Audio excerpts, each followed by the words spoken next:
You're welcome back to the Gavel. President Goodluck Jonathan wrote to the Senate and the House of Representatives asking both houses to approve the extension of emergency rule in Adamawa, Borno and Yobe states. Now, how did the Senate and the House of Representatives handle this request from President Jonathan? Let's find out. After overcoming the resistance posed by the police at the gates of the National Assembly, there was a disagreement among members at the proceedings. When freed nerves were calmed, the lawmakers received a letter from the president requesting for an extension of the state of emergency before proceeding into an executive session.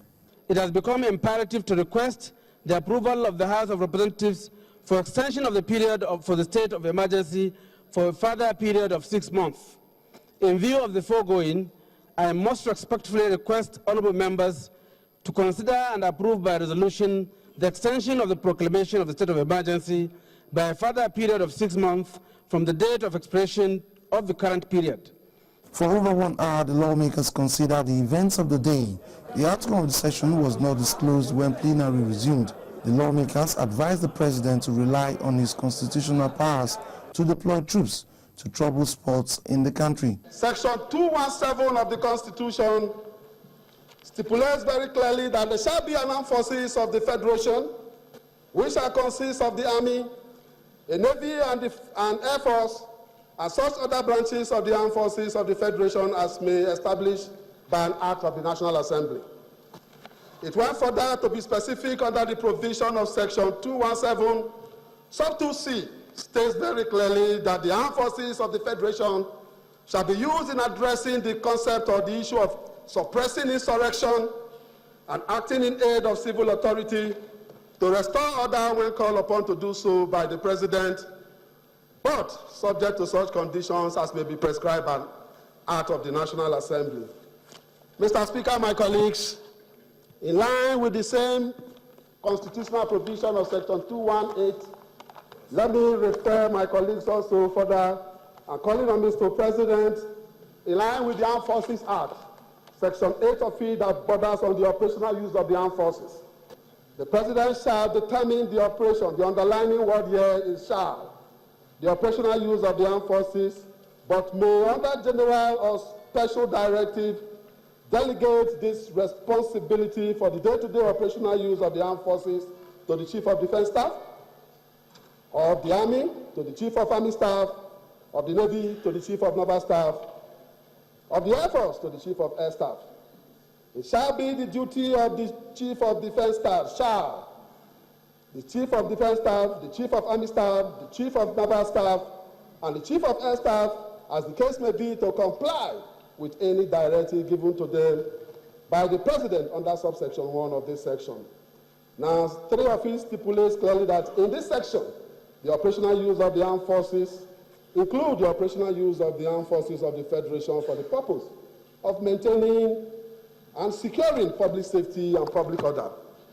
Our position here today, Mr. Speaker, because of the fact that you know the challenges that the emergency rule must have faced before midnight today, it therefore becomes important that vis-a-vis the provision of Section 217, sub 2C of the Constitution, the President should rely on that particular provision in using the armed forces of the Federation to address the issue of this insurrection till we will have the opportunity and privilege to pass the emergency rule in line with his demands. But for the time being now, if the House will agree, I will move a motion today that the House do adjourn to the 3rd of December as we normally propose because of this emergency rule.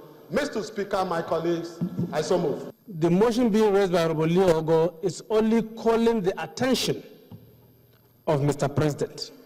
That Mr. President, for circumstances beyond our powers as parliamentarians, because we are under siege, we are unable to attend to this request. However, we are calling your attention to these provisions of the Constitution. If you so desire, you may take advantage of them, leverage on them, and continue to maintain security and order of those frontline states. I believe that is the gist, that is the canon powder So I believe that we should just leave it at that. It's advisory to Mr. President. The House adjourned plenary to December the 3rd, which has technically ended the emergency rule as it expires midnight Thursday 20th November 2014.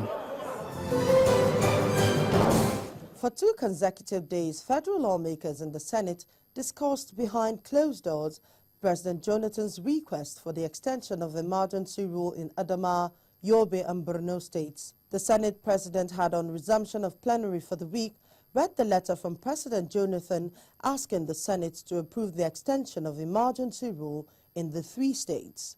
It is important to state that despite concerted efforts by this administration to stem the tide of terrorism and insurgency in the affected states, the security challenges that necessitated the proclamation are yet to abate.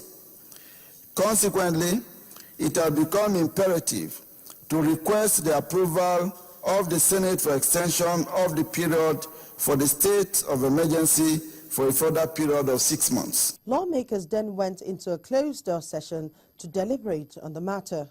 But after the discussions, it was obvious that the Senate had not reached a final decision on whether or not to extend the emergency rule. The Senate, in a closed session, met and discussed the letter from Mr. President on the extension of a state of emergency. We had a very extensive debate on it, and we will continue with the debate tomorrow. Some northern lawmakers also expressed their opposition to the extension of emergency rule. I'm totally opposed to it.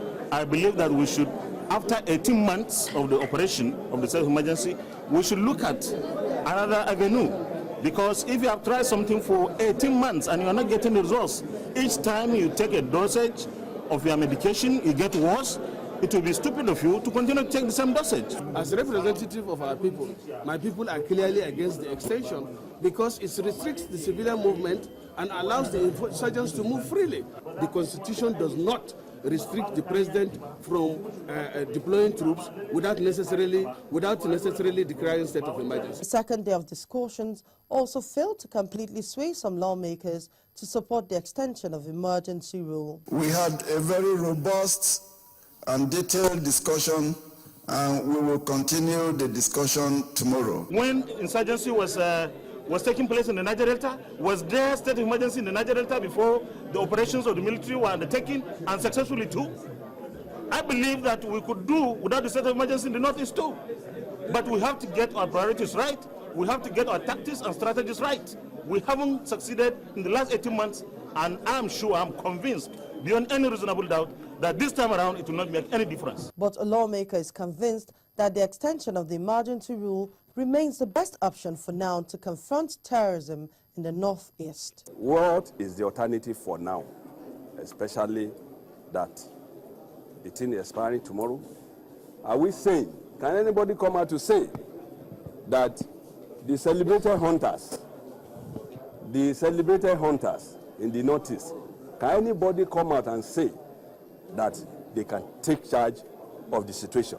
The Senate had invited the service chiefs to brief lawmakers at plenary on the effectiveness of emergency rule in the states in the last 18 months. But that could not happen because of the crisis that rocked the National Assembly on Thursday. The service chiefs have now been scheduled to appear before the Senate next week, Tuesday.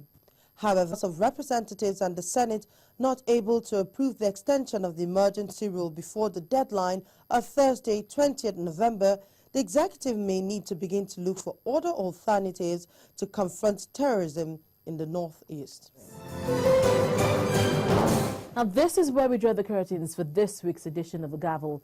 If you have any views or opinions on any of the issues discussed, please email us on thegavel@channelstv.com. Thank you for staying with us, and see you again next week.